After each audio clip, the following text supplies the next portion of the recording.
They called her the ghost of Sterling Manor. For 3 years, she was the woman in the background, wearing last season's beige, pouring the tea, taking the insults.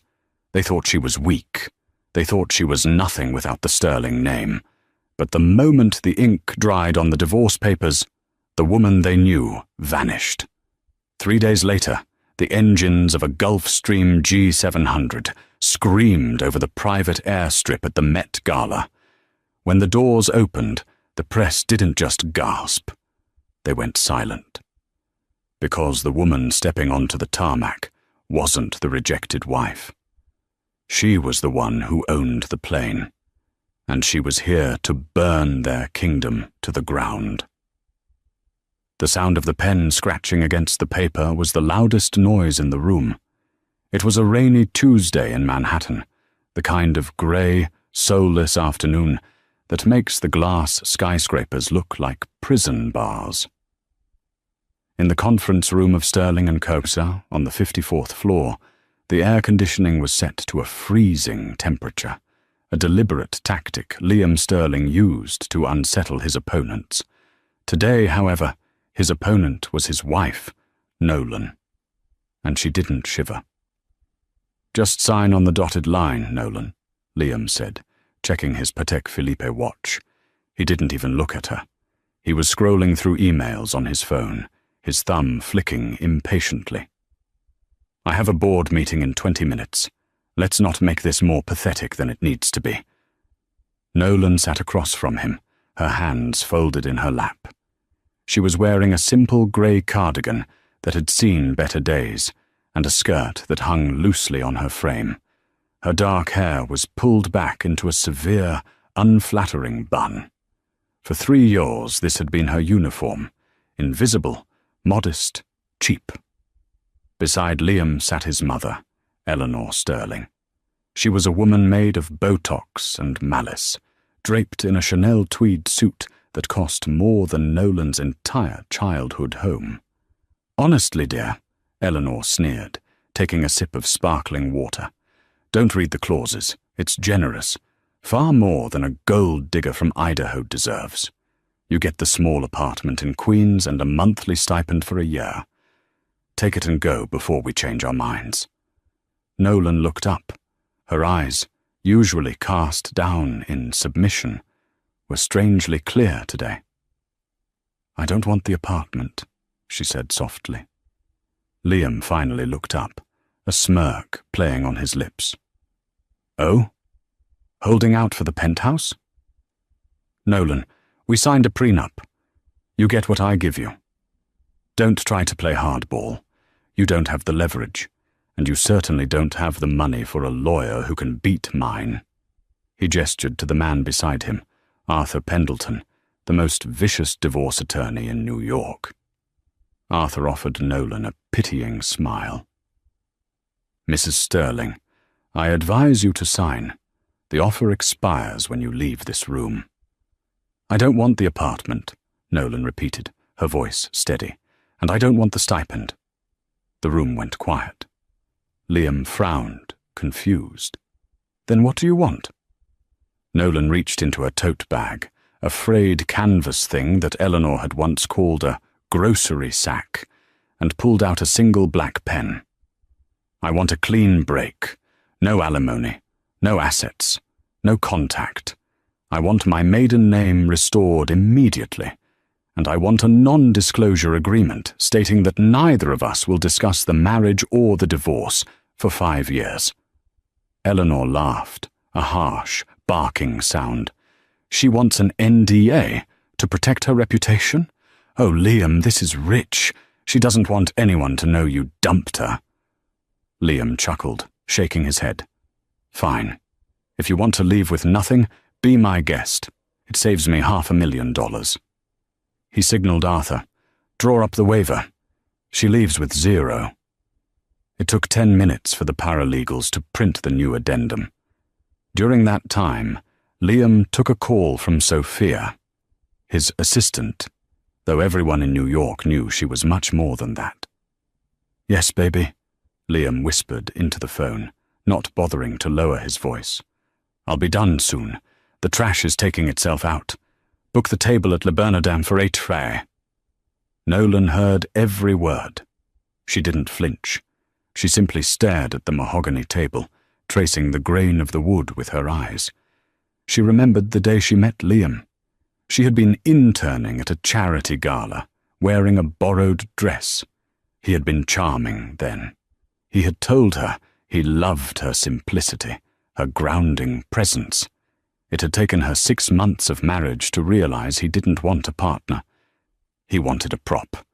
He wanted a mousy, obedient wife to make him look stable to the board of directors while he lived his bachelor fantasies on the side. The papers slid across the table.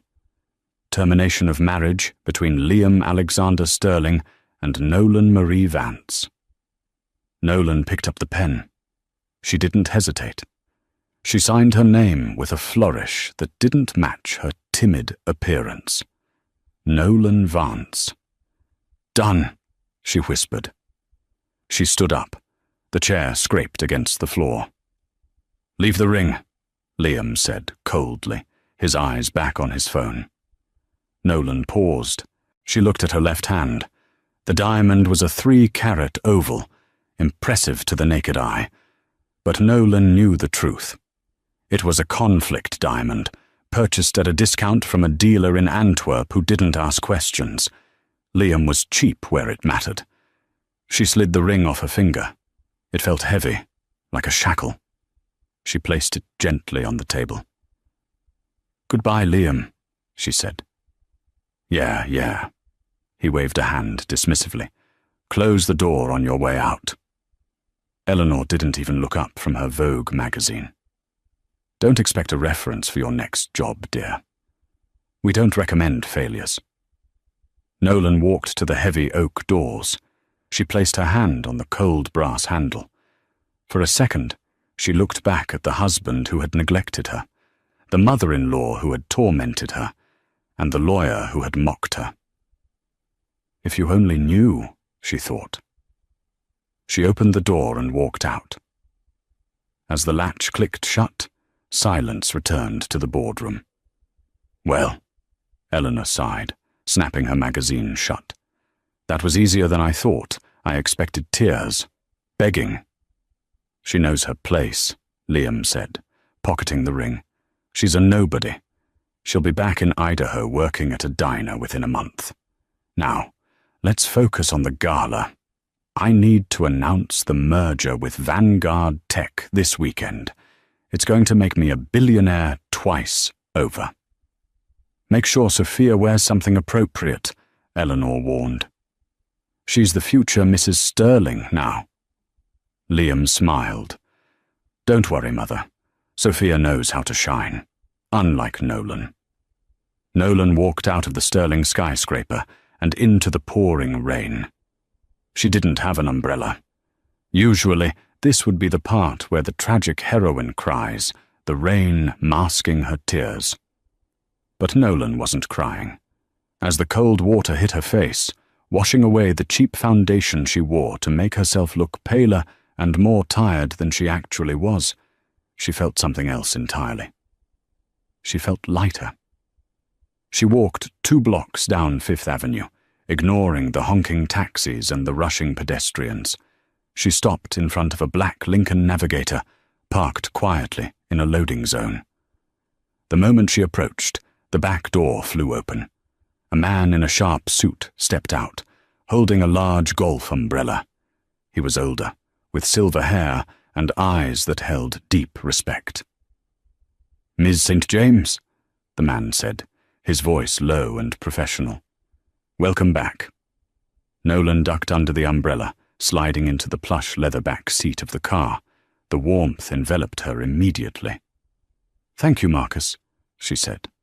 Her voice had changed. The soft, tremulous whisper she had used for 3 years was gone, replaced by a smooth, commanding alto. Is everything arranged? Marcus closed the door and slid into the driver's seat. He looked at her through the rearview mirror. The jet is fueled and waiting at Teterboro. The team is already on board, and your change of clothes is prepared. Nolan pulled the hair tie from her bun, shaking her head. Thick, lustrous waves of dark hair fell around her shoulders. She pulled a wet wipe from the console and scrubbed her face, removing the last traces of the Nolan Vance disguise. "How did it go?" Marcus asked as he pulled into traffic, maneuvering the heavy car with expert precision. "They signed," Nolan said, looking out the window at the building she had just left. "No alimony, no assets, and most importantly, an NDA preventing them from discussing the marriage." Marcus chuckled. "A masterstroke, Mom. They think they silenced you. They don't realize they just silence themselves. They can't claim a connection to you once the news breaks." "That was the point," Nolan said. She pulled out a sleek, encrypted smartphone from a hidden compartment in the seat, a device that cost more than Liam's car. She dialed a number. "It's done," she said into the phone. "Activate Protocol Alpha." On the other end of the line, the voice of Julian Thorne, the CEO of Vanguard Tech, answered. "You're free?" "Legally and physically," Nolan replied. "Liam thinks he's announcing a merger with you at the gala this Saturday." "He thinks he's acquiring Vanguard," Julian laughed darkly. "He has no idea Vanguard is a subsidiary of Aurora Holdings." "And he has no idea," Nolan added, a cold smile touching her lips, "that the majority shareholder and chairwoman of Aurora Holdings is his ex-wife." Nolan St. James wasn't just a nobody from Idaho. That was a backstory crafted by one of the best intelligence firms in the world. In reality, Nolan was the granddaughter of Elias St. James, the shipping and steel magnate who had built an empire in the 1950s. When her parents died in a plane crash, she had inherited everything at 18. But she had wanted to know if love was real. She wanted to know if someone could love her without the billions, without the fame, without the power. So she created Nolan Vance. She met Liam, a rising star in real estate, and thought she found it. She was wrong. "Take me to the airfield, Marcus," Nolan said, leaning back and closing her eyes.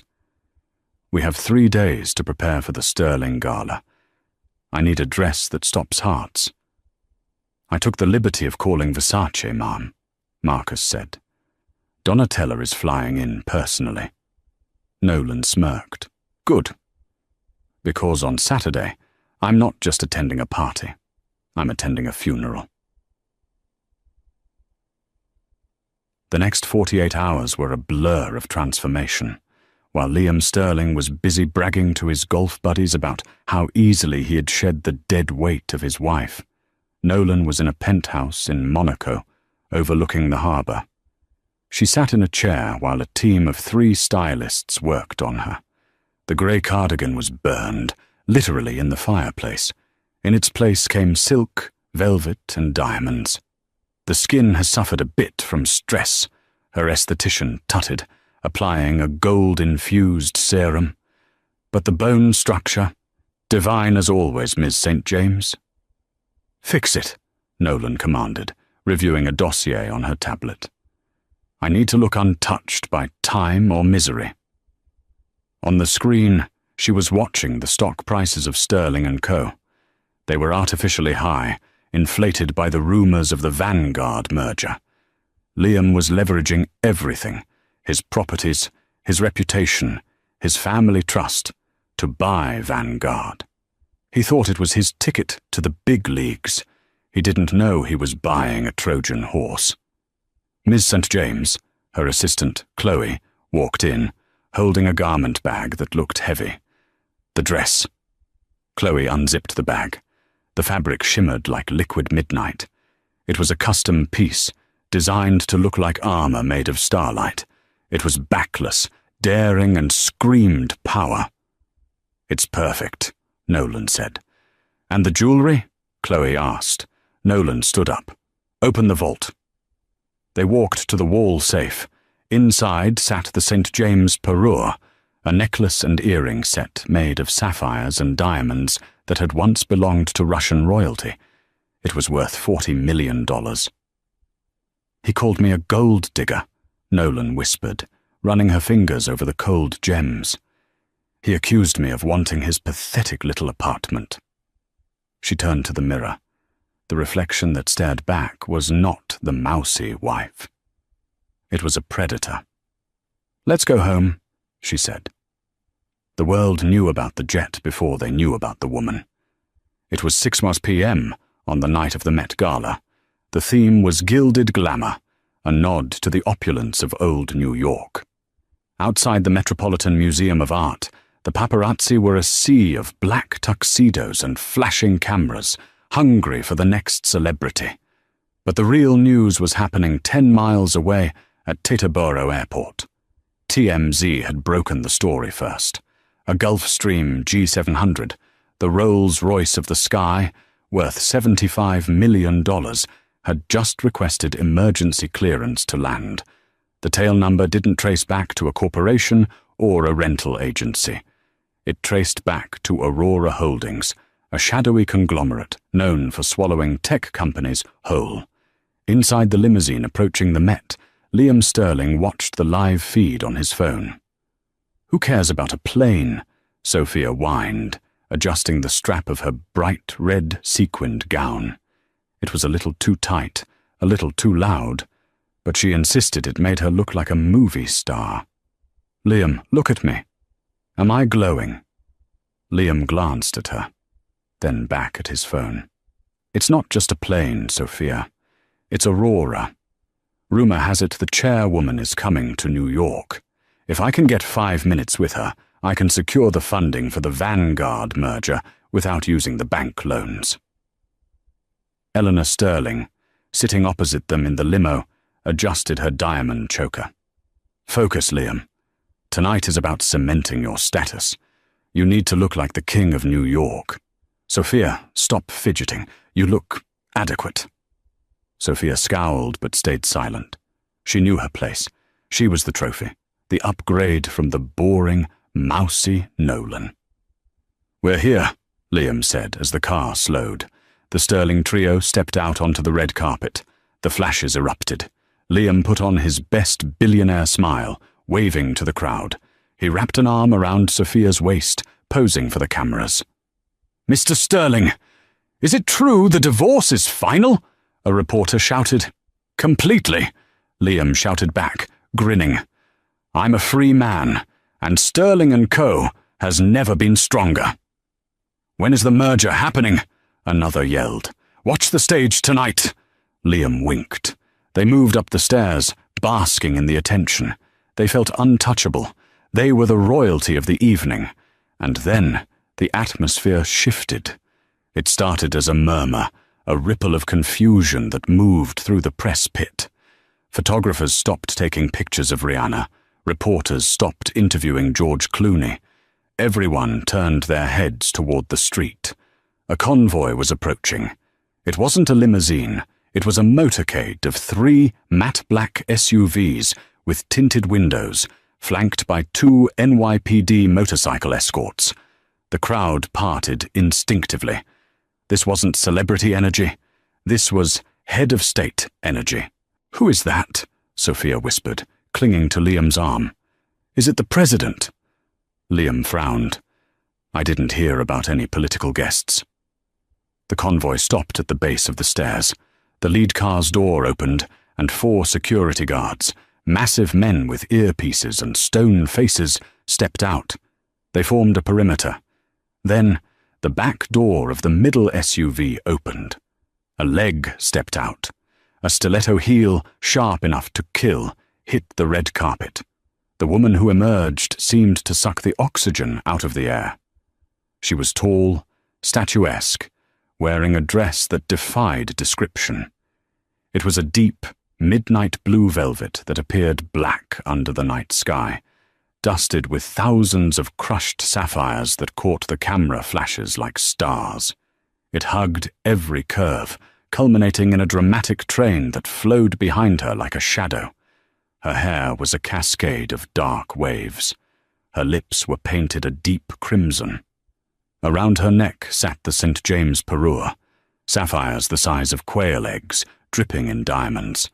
She didn't smile. She didn't wave. She simply stood there, radiating a cold, terrifying power. The press pit went silent for exactly 3 seconds. Then, chaos erupted. "Ms. St. James! Over here! Look left! Is it true you're buying New York?" Liam Sterling froze. He squinted. The woman looked familiar. The curve of the jaw, the shape of the eyes, but the posture, the arrogance, it was alien. "Who is she?" Eleanor whispered, her voice trembling slightly. "That necklace. Liam, that necklace is worth more than our entire company." The woman began to walk up the stairs. She moved with a predator's grace. As she got closer, she locked eyes with the Sterling group waiting near the entrance. She didn't blink. Liam felt a cold sweat break out on his back. It can't be, he thought. It's impossible. She stopped 3 steps below them. The cameras were going wild, capturing the confrontation. "Nolan," Liam breathed, the name falling out of his mouth like a curse. Sophia laughed nervously. "Liam, are you crazy? That's not your mousy ex-wife. That's a goddess." The woman tilted her head slightly. She looked at Liam, then at Sophia, and finally at Eleanor. Her gaze was like a physical blow. "Good evening, Mr. Sterling," she said. Her voice was low, smooth, and utterly devoid of the stuttering timidity he remembered. "Nolan," Liam repeated, stepping forward, his face pale. What are you wearing? Who paid for this? You signed the papers. You have nothing." Nolan smiled. It wasn't a nice smile. "I signed the papers to get rid of you, Liam, not my assets." "I don't understand," Eleanor stammered, clutching her pearls. "You're a nobody. You're from Idaho." "I was born in Zurich," Nolan corrected calmly. "And I spent my summers in Idaho because my grandfather liked the fishing. He found it grounding." "Grandfather?" Liam asked. "Elias St. James," Nolan said. The name hit Liam like a freight train. Elias St. James, the shipping magnate, the man who practically built the Atlantic trade routes, one of the wealthiest men of the 20th century. You're the heiress," Liam whispered. His knees felt weak. "I am the chairwoman," Nolan corrected. She stepped up the final stairs, towering over Sophia. She didn't even look at the mistress. She just brushed past her, the train of her dress sweeping over Sophia's feet. "Excuse me," Nolan said, not waiting for them to move. "I have a merger to discuss." She walked into the museum, leaving the Sterlings standing on the red carpet, open-mouthed, while the world's press captured the moment their empire began to crumble. The grand hall of the Met was a kaleidoscope of gold and flowers. Waiters circulated with trays of caviar and champagne. The air buzzed with gossip. The only topic of conversation was the mysterious woman in the midnight dress. Liam, Eleanor, and Sophia huddled in a corner near the bar. Liam was downing his 3rd scotch. "It's a lie," Eleanor hissed, though her face was grey. "She's lying. She hired an actor. She rented the jewellery. It's a prank to embarrass us." "She arrived in the Aurora jet, Mother," Liam snapped, losing his composure. "I checked the registry. The G700 is registered to Nolan St. James. I was married to a billionaire for 3 years, and I treated her like a maid." Sophia looked terrified. "Does this mean she's going to sue us?" "Worse," Liam said, watching the crowd part as Nolan walked through the room. "She's going to ruin us." He watched her.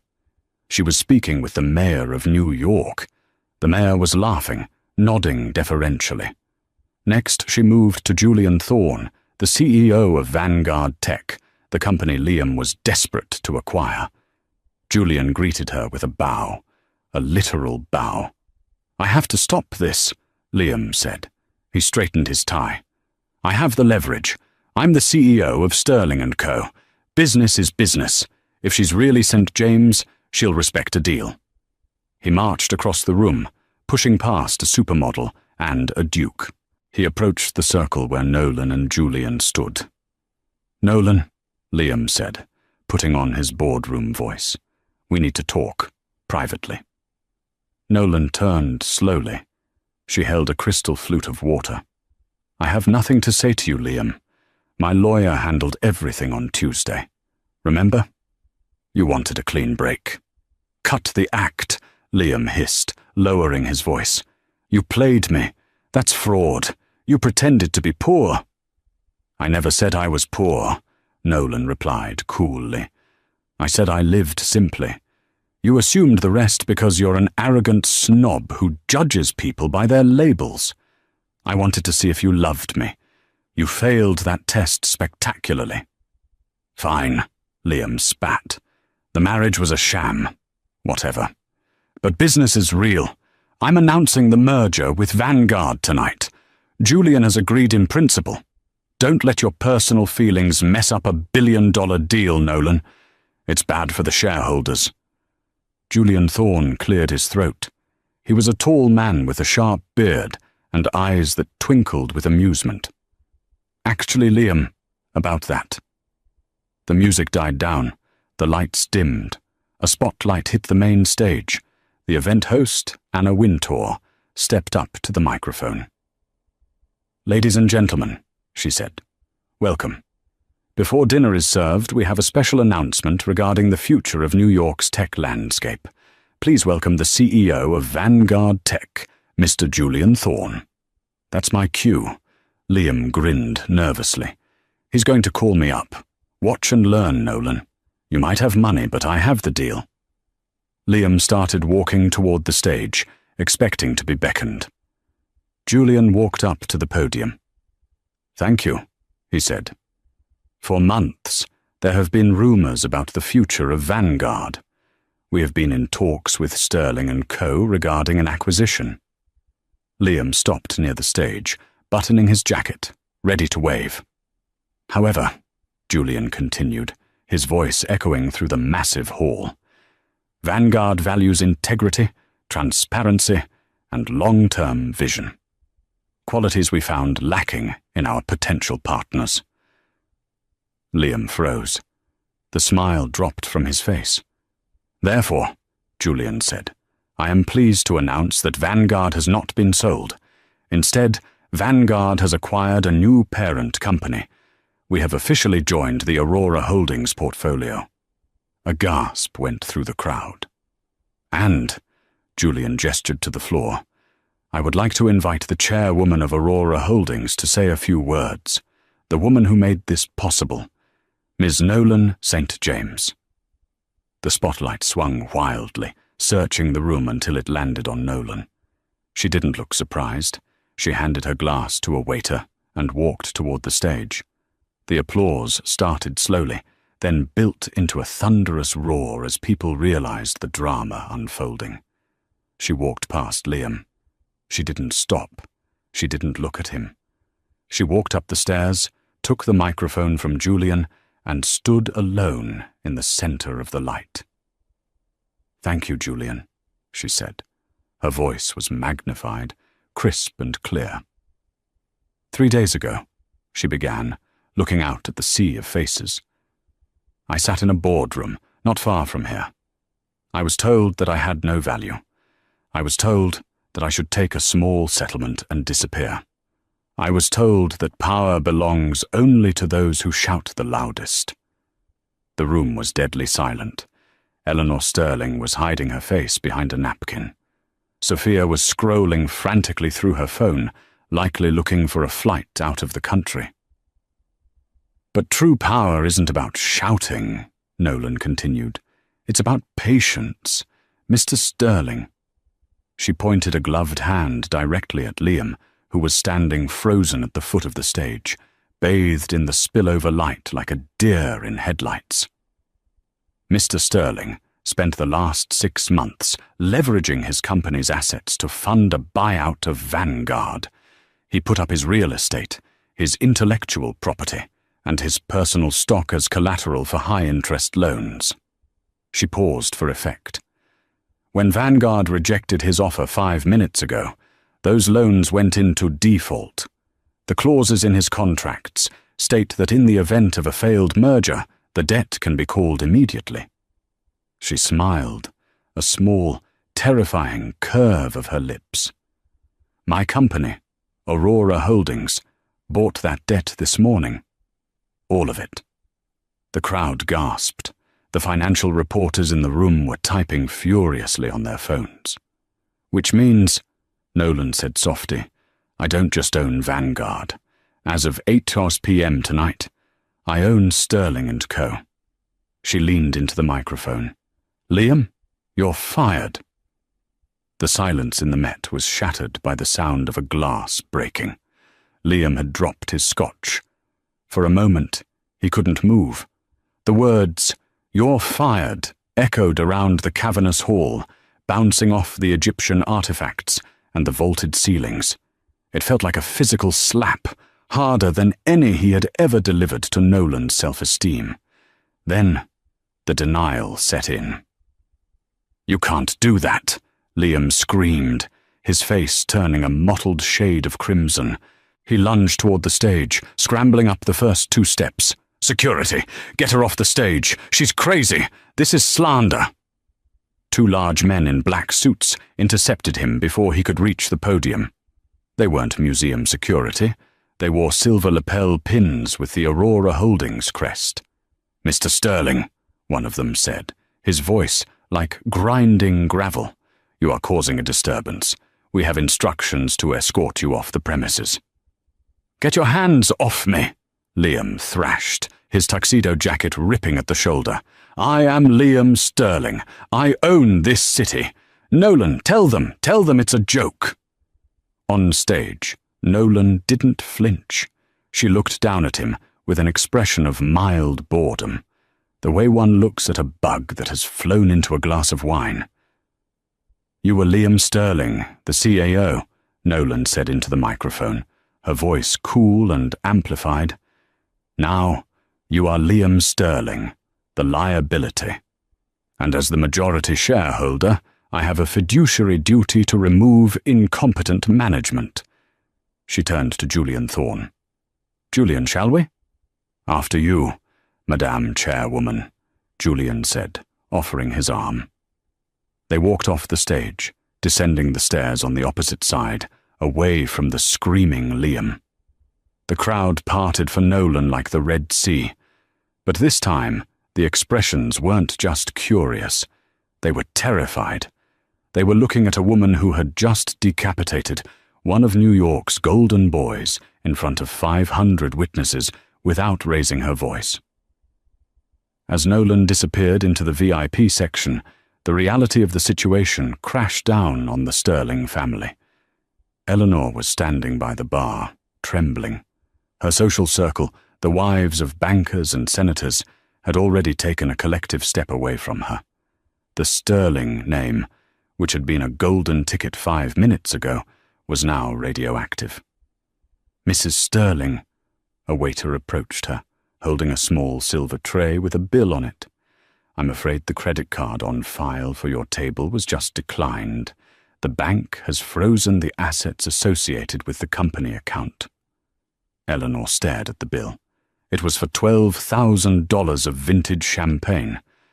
Declined, she whispered. Do you know who I am? I know who you were, the waiter said, his face impassive. Meanwhile, near the exit, Sophia was frantically typing on her phone. She was trying to call an Uber, but the app was glitching. She looked up and saw Liam being dragged toward the door by security. Sophia! Liam yelled, spotting her. Sophia, call my lawyer! Call Arthur! Sophia looked at Liam, sweaty, red-faced, his jacket torn, humiliatingly powerless. Then she looked at the exit where the paparazzi were waiting like sharks. She put her phone in her purse. She turned her back on him and walked toward the ladies' room, disappearing into the crowd. She wasn't going to be photographed with a loser. The next morning, the sun rose over a different New York. At 8 a.m. sharp, a convoy of trucks arrived at the Sterling and Cambor headquarters.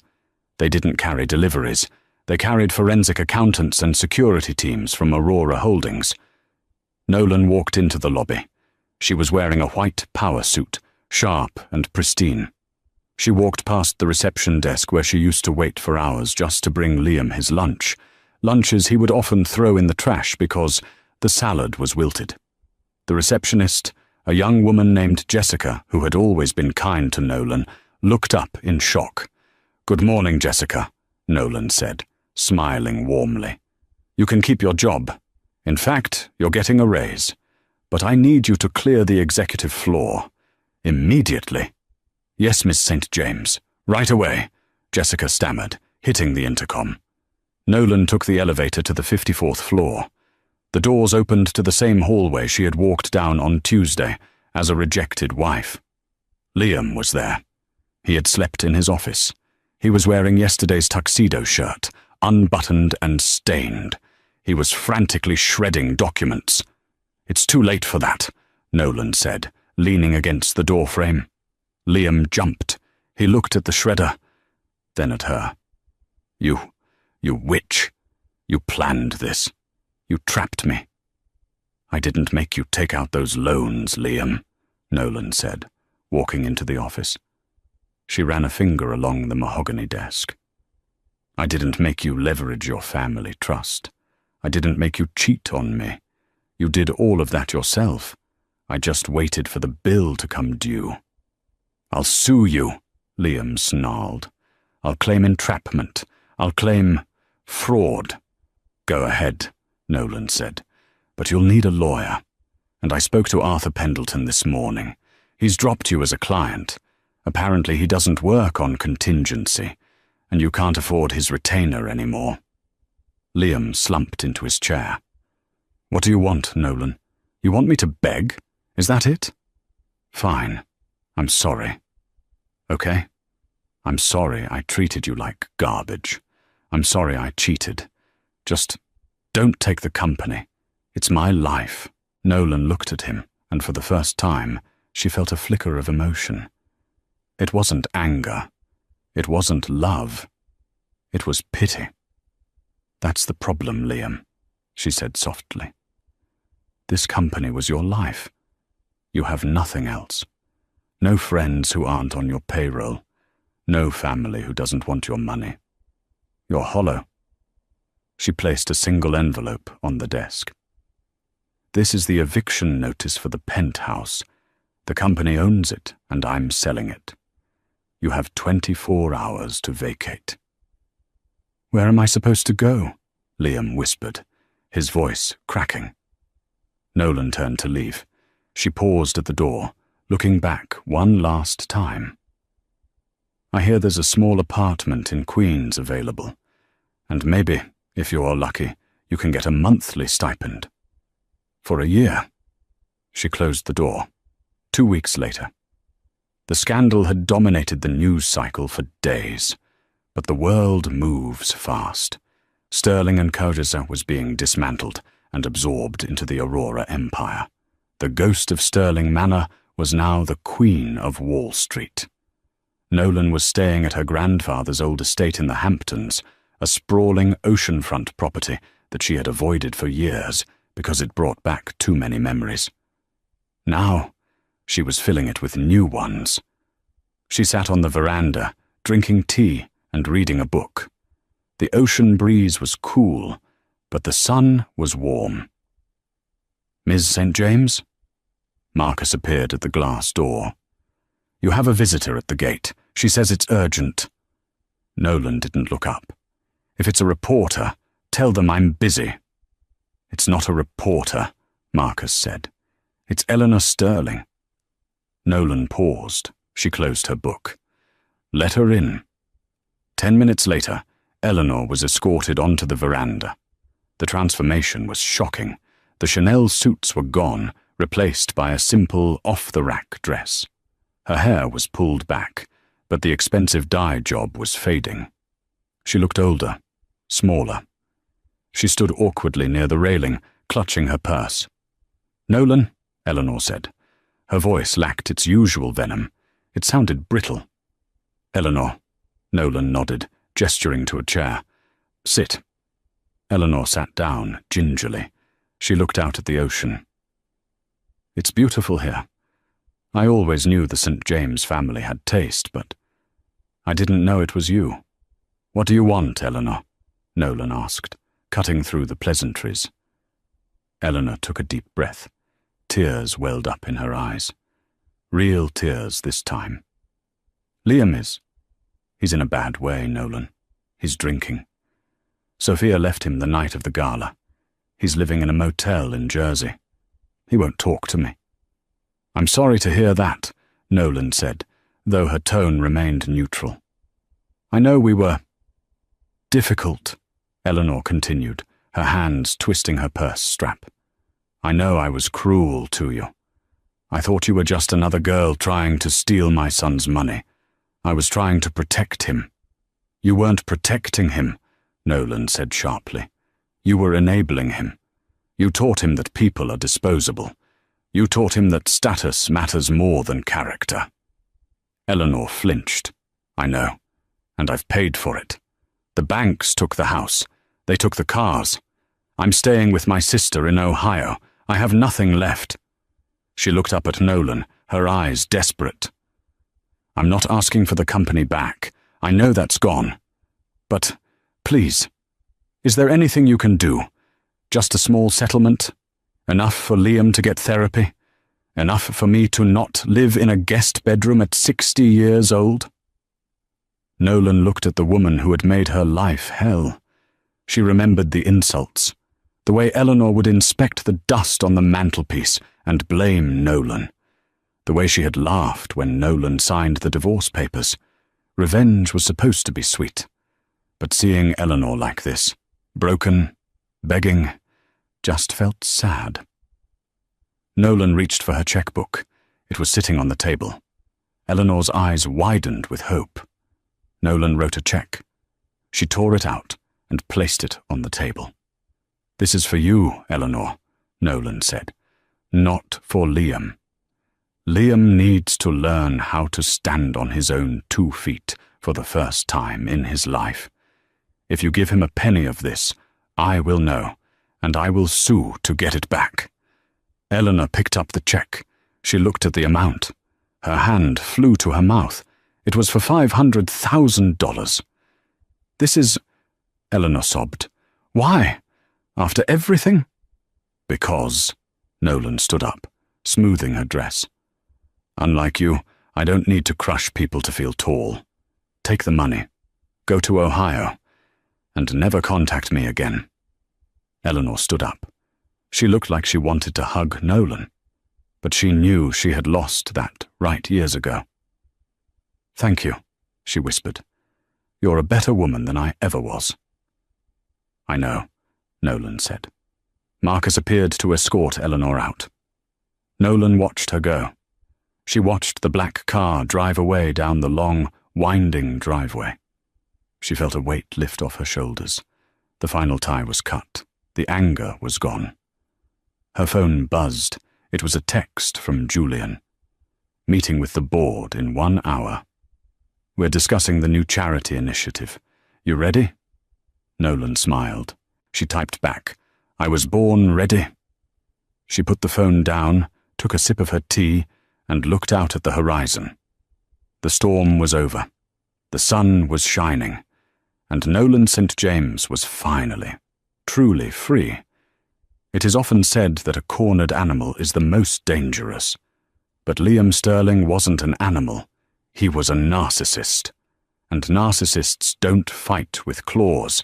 They fight with lies. 6 months had passed since the Met Gala.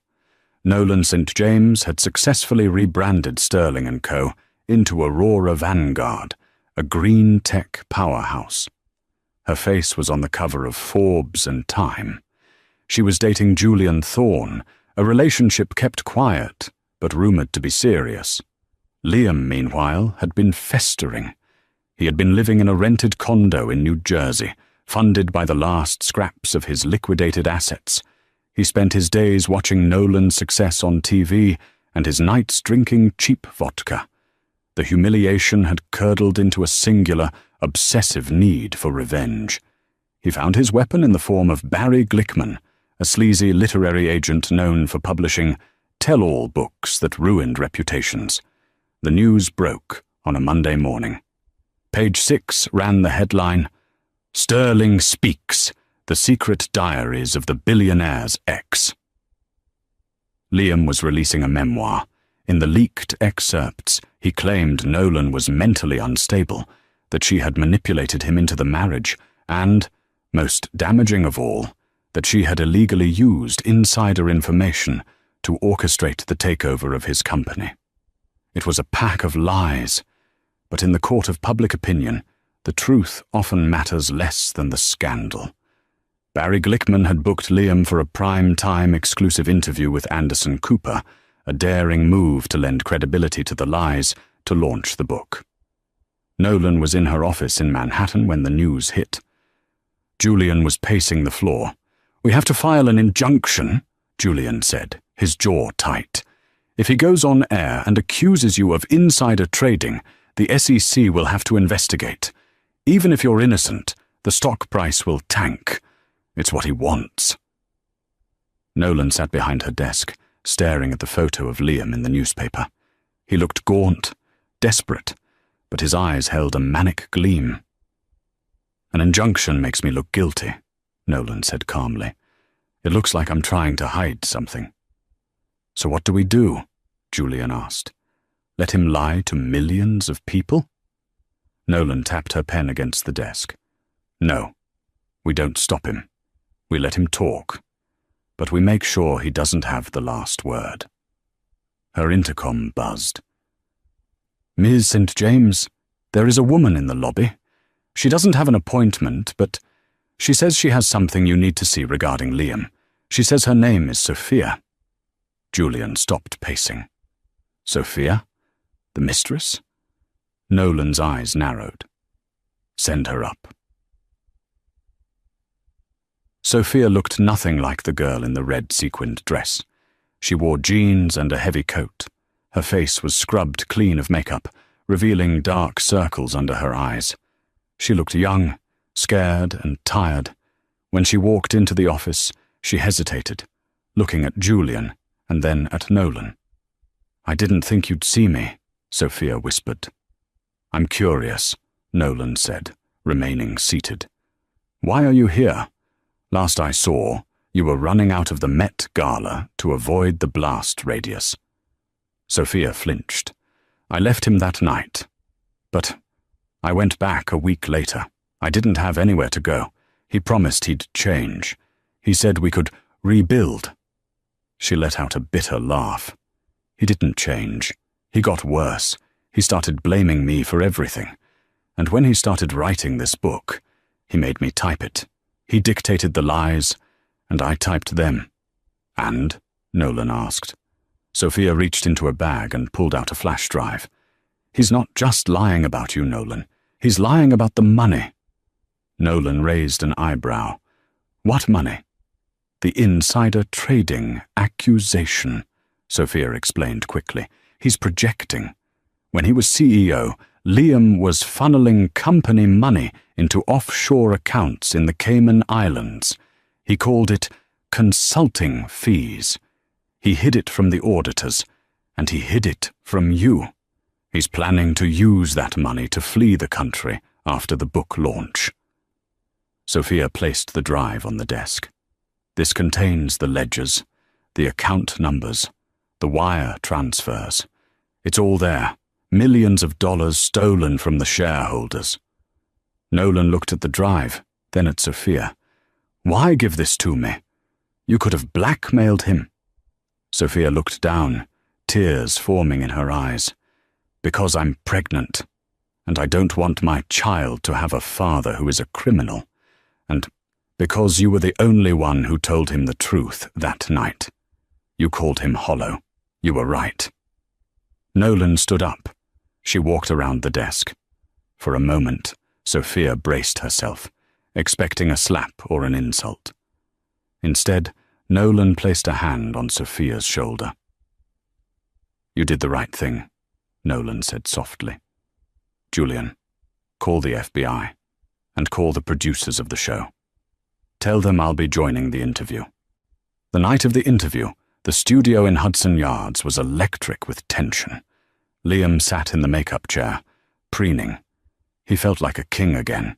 He had a suit provided by the publisher, and he had practiced his sad, victimized face in the mirror for hours. 5 minutes to air, Mr. Sterling, a producer called out. Liam walked onto the set. The lights blinded him. He sat opposite the host, adjusting his tie. We're live in 3, 2... The interview began exactly as Liam had scripted it. He played the heartbroken husband perfectly. I loved her, Liam said, wiping a fake tear. I gave her everything, and she was plotting against me the whole time. She used my family's trust to destroy me. It was a hostile takeover from the inside. The host nodded gravely. And you claim in your book that she used illegal methods. Absolutely, Liam said, leaning forward. Insider trading, market manipulation. She's not a genius, Anderson. She's a criminal. That is a serious accusation, the host said. Which is why, in the interest of fairness, we have invited Ms. St. James to respond. Liam froze. His smile faltered. What? She's not here. Actually, the host gestured to the side of the stage. She is. Nolan walked out. She wasn't wearing a gown this time. She wore a sharp, navy blue suit that screamed authority. The audience gasped. Liam looked like he wanted to vomit. Nolan sat in the chair next to Liam. She didn't look at him. She looked directly at the camera. Ms. St. James, the host said, your ex-husband claims you stole his company. I bought his debt, Nolan corrected calmly. There is a difference. He claims you committed fraud. That is interesting, Nolan said, reaching into her blazer pocket. She pulled out the flash drive. Because I have evidence of fraud right here. But it's not mine. Liam's eyes darted to the drive. He recognized it. It was his backup drive, the one he kept in the safe at the condo. Where did you get that? Liam whispered, his voice cracking on the live microphone. This drive, Nolan continued, ignoring him, contains records of $12 million embezzled from Sterling and Co. over the last 3 years, money wired to shell companies controlled by Liam Sterling.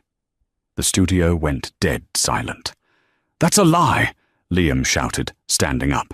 She stole that. That's privileged information. It's evidence of a felony, Nolan said, her voice turning to steel. And since Aurora Holdings now owns the company you stole from, I have authorized a full forensic audit. The FBI is currently executing a search warrant at your condo in New Jersey. Liam's face drained of color. He looked at the wings of the stage. 2 federal agents were standing there, waiting. You can't do this, Liam stammered. This is a setup. No, Liam, Nolan said, finally turning to face him.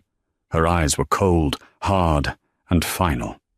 This is the consequences of your own actions. You wanted the spotlight? You have it. She turned back to the host. I think this interview is over. Liam tried to run. It was a pathetic attempt. He scrambled toward the back exit, but the agents were faster. They tackled him before he even reached the curtain. Live on national television, the former billionaire was handcuffed, read his rights, and dragged away, screaming about how unfair the world was. Nolan sat calmly in her chair, watching him go. She didn't smile. She just adjusted her cuffs. 3 months later. The scandal of Liam Sterling's arrest had finally faded. He was awaiting trial, denied bail due to being a flight risk. The tell-all book was cancelled. Nolan stood on the balcony of a vineyard in Tuscany. The sun was setting, painting the sky in hues of purple and gold. Julian walked up behind her, wrapping his arms around her waist. You okay? he asked, resting his chin on her shoulder. I am, Nolan said, leaning back into him. I was just thinking. About him? No, Nolan smiled. About us. About the future. Speaking of the future, Julian said, reaching into his pocket, I have a merger proposal I'd like to discuss. Nolan turned around. Julian was holding a small velvet box. He opened it to reveal a ring, not a giant, gaudy diamond like the one Liam had bought to show off, but a rare, vintage emerald. Unique. Timeless. Real. Nolan St. James, Julian said softly. I don't want your company. I don't want your status. I just want you. Will you marry me? Nolan looked at the man who had stood by her when she was plotting revenge, and who stood by her now that she had found peace. Yes, she whispered. I will. As they kissed, the sun dipped below the horizon. Far away in New York, the name Sterling was being scrubbed off a building. But here, in the quiet of the Italian countryside, a new legacy was just beginning. Nolan had signed the divorce quietly. She had arrived in a jet. She had burned her past to the ground. But in the end, her greatest victory wasn't revenge. It was happiness, and that is the story of how the ghost of Sterling Manor became the Queen of Wall Street. It's a reminder that you should never underestimate someone just because they're quiet. Silence isn't always weakness. Sometimes it's just the calm before the storm. What did you think of Nolan's revenge? Did she go too far, or did Liam and Eleanor get exactly what they deserved? And honestly, would you have given Eleanor that check at the end? Let me know in the comments below. I read every single one. If you enjoyed this story of justice and twists, please smash that like button. It really helps the channel grow. And don't forget to subscribe and hit the notification bell so you never miss the next drama. We have a crazy story coming up next week about a cheating husband who realized too late that his wife was the daughter of a mafia boss. You don't want to miss it. Thanks for watching.